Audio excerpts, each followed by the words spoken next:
Okay, now we're getting to the section that's a little bit of the least desirable, I guess, part of the overall experience of camping, and that is emptying your tanks. We keep our sewer hose back here in the bumper, and you just pop this cap off, and it's inside there. You pull it out, and it's capped on each end. And then for the accessories we have, everything that would go down into the septic connection wherever you're camped at. There's two of these deals here that slip down inside where you would be connected to. They're threaded on the end too, so they can kind of screw down because some of those have a threaded end on them. Sometimes I'll use that clear deal right off the end of the camper and connect the hose to it. Sometimes I don't. Another elbow, there's already an elbow like that on the actual sewer line, so you don't have to worry about that. Also have the sewer support, so if you need to keep it up off the ground. Most of the time I do. Some campgrounds actually require that you use one of those to keep them up, keep them elevated. I've got a hose that's a 0G that's strictly dedicated to just flushing out my black tank, and I'll show you where that's connected to. And then this right here is another line that connects to a water supply, and then also your sewer hose connects to the end there, and you can flush out your sewer hose as well. In addition to that, for going through and camping off-grid for a while, dry camping, you're also going to get this 15-gallon holding tank, and everything there that is on top is included with that as well. That little bar there is some deal so you can tote it around, makes it easier to roll. But this holds 15 gallons. I wouldn't really use it for black water. I would use it for gray water though, for a shower. I've never used it.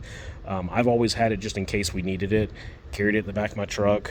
And then that way, if I needed to take some of the water out of my tank so that, let's say I've been showering a lot or whatever, we've been camping for a while, that gray water tank is going to be filling up usually way quicker than the black tank will.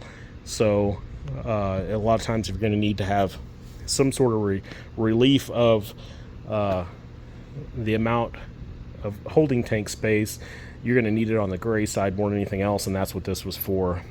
And it'll hook up just like you would hooking up to any other sewer connection, and then emptying your tanks directly in here. I guess you'd want to try to keep an eye on where you are with it so you don't overfill it, obviously, but you should be able to get a feel for how full it is. And then from there, go through, and you can, some places out in the middle of nowhere, I'm not saying dump your sewer, I'm just saying gray water where you have nothing but just soapy water basically built up in it. That's usually not a problem. I wouldn't do it obviously in a campground next to anyone else. That's disgusting. But if you're in the middle of the desert somewhere and you're just going to be dumping out soapy water, again, not black water, I don't know that that's necessarily a huge problem. I've never done it, but I don't know how frowned upon that is, and that may be something that you just look into. I'm not sure. But worst case, you can take this, put it in your truck, and take it to a place you can dump it. That's the other option as well. Okay, I mentioned that the other 0G hose that I had was for the black tank flush, and this is where it connects back here by the power.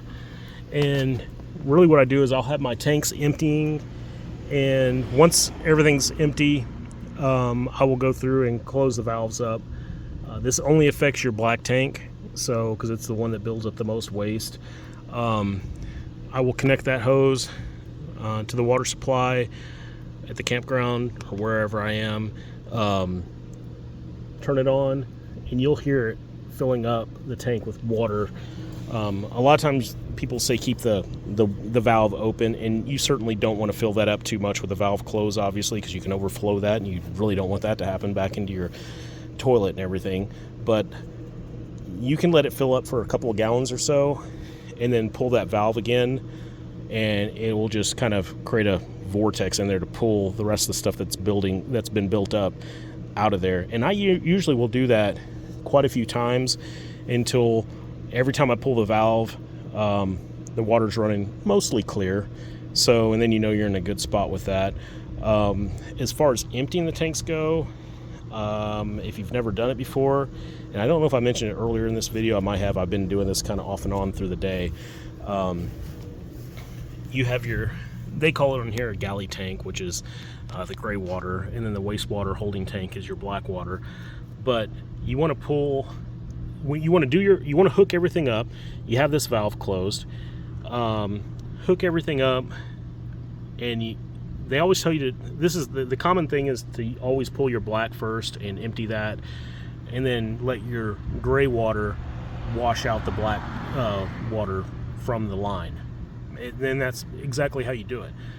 I always am extra careful and cautious with it, so I will have everything hooked up, and I will pull my once I have everything hooked up and I pull this gate open, I will pull my gray water tank first, just for a second or two, and just look to make sure I have no leaks. Because I can tell you right now, you would much rather find out you have a leak with gray water coming out than you would your black water. If that's good, close it up, then pull your black water, let everything flow out till it's empty. You can even flush that then if you want to, until it's running mostly clear, and then close it up, and then pull your gray water tank to finish washing that out, because mostly that's going to be, like I said, soapy water, nothing really horrible in it. Again, I certainly would not empty gray water anywhere unless it was an absolute really emergency, or if you were somewhere and you knew it wasn't a big deal. I know some people will do it and they'll let it run out on their grass and everything. It's not like it's no big deal, and I don't know, I just don't feel comfortable with that, but that's just me personally. But like I said, the gray water is obviously the least of the wastewater issues.